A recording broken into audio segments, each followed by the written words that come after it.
Hi, everyone.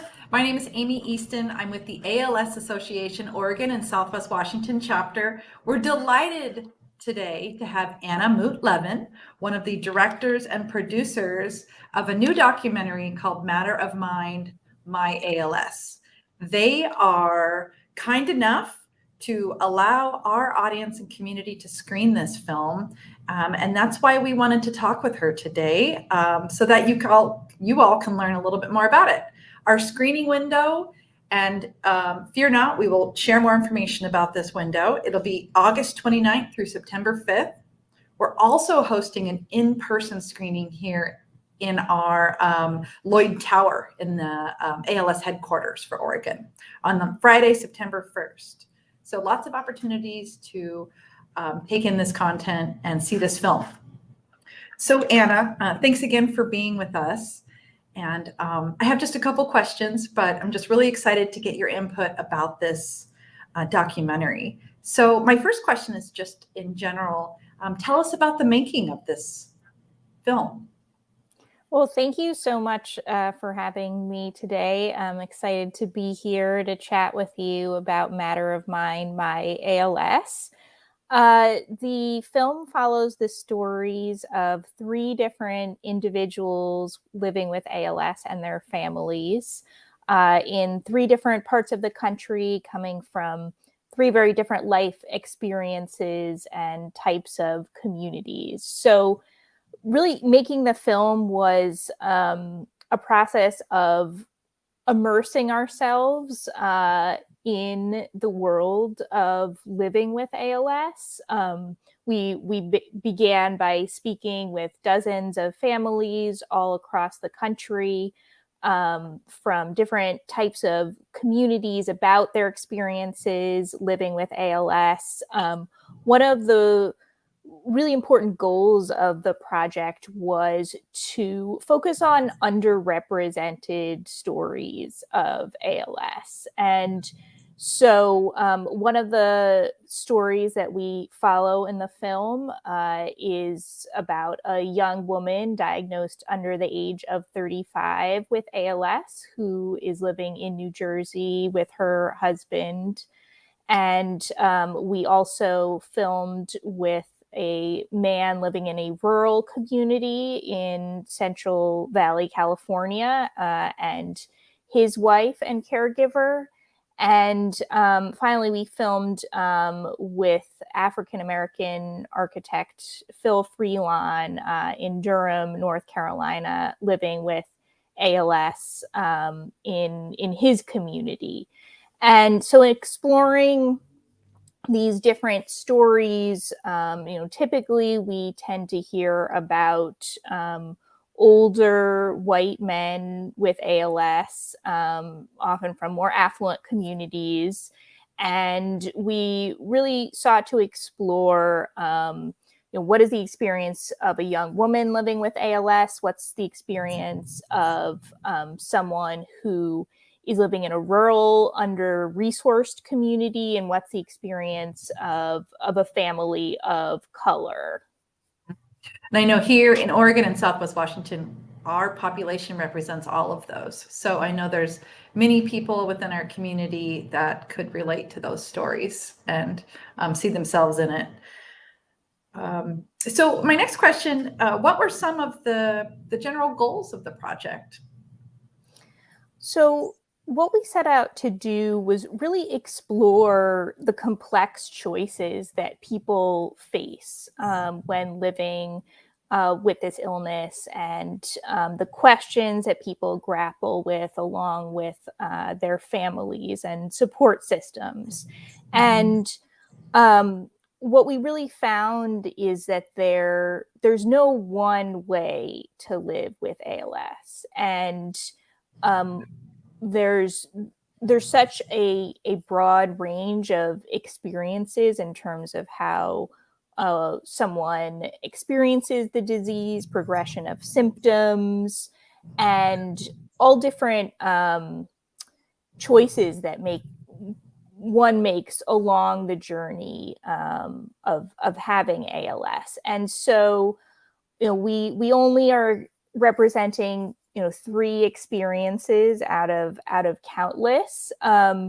But we really try to look at people who are making different choices and focusing their lives in different ways, whether that be really focusing on quality of life, spending time with family, or focusing on pursuing treatments, and also grappling with choices that come up around interventions such as getting trached and vented. Mhm.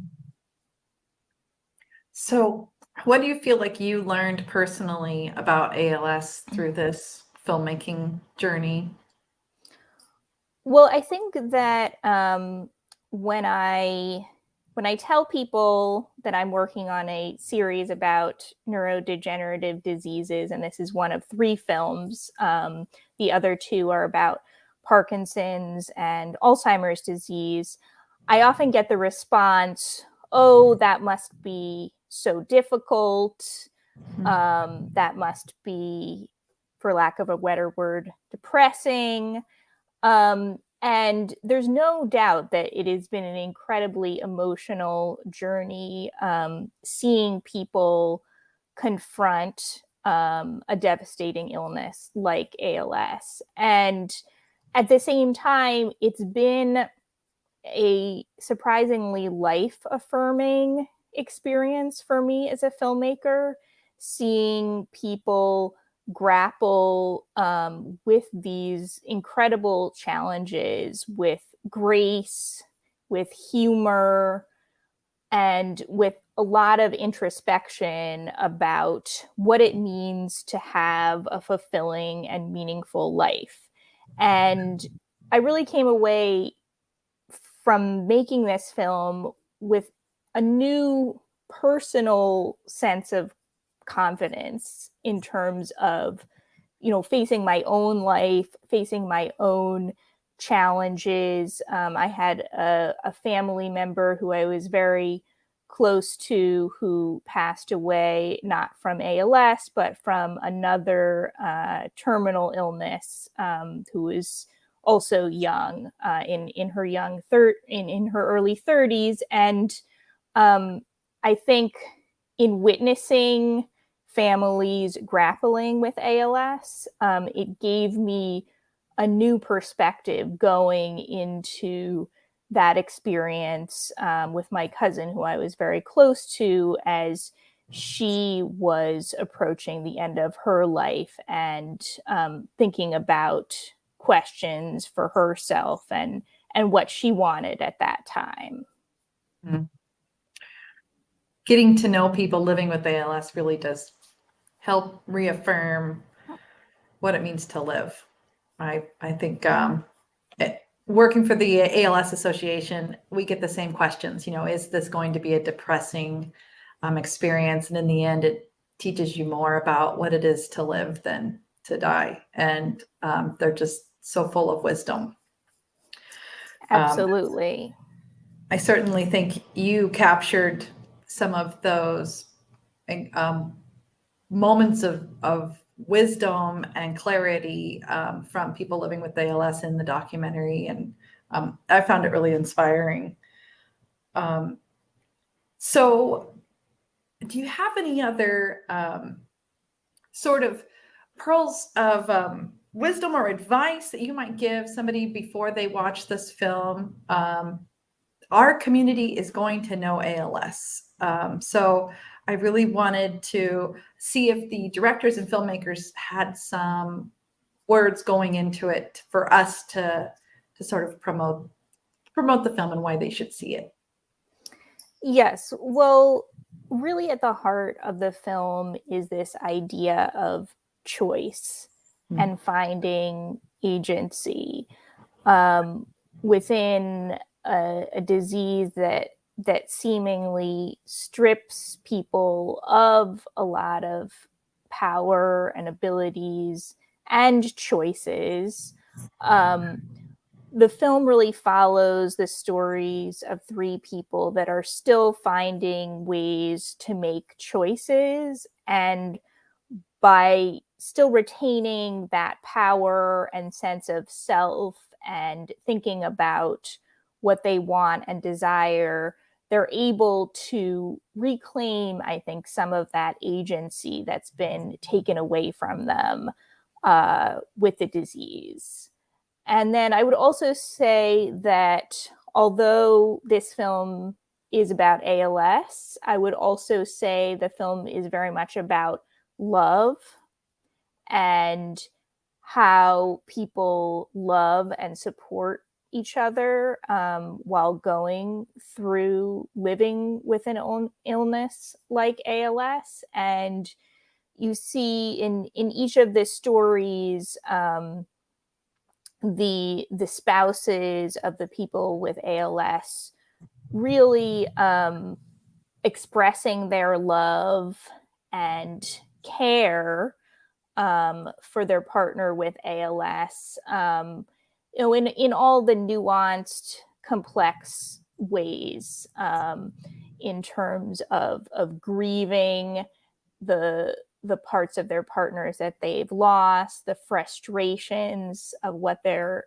partners can no longer give them, but then also the love that is so strong that has remained in the relationship and that has evolved with the presence of ALS.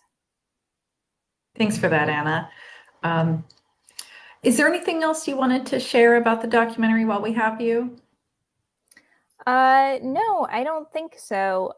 Thank you so much for speaking with me about it, and I'm looking forward to hearing about how your community responds to the film. At each screening we've had in different parts of the country, people who have come out who've been directly impacted by ALS or who are living with ALS. And it's been a very meaningful experience for many folks, and we hope it will be meaningful for your chapter and your community as well.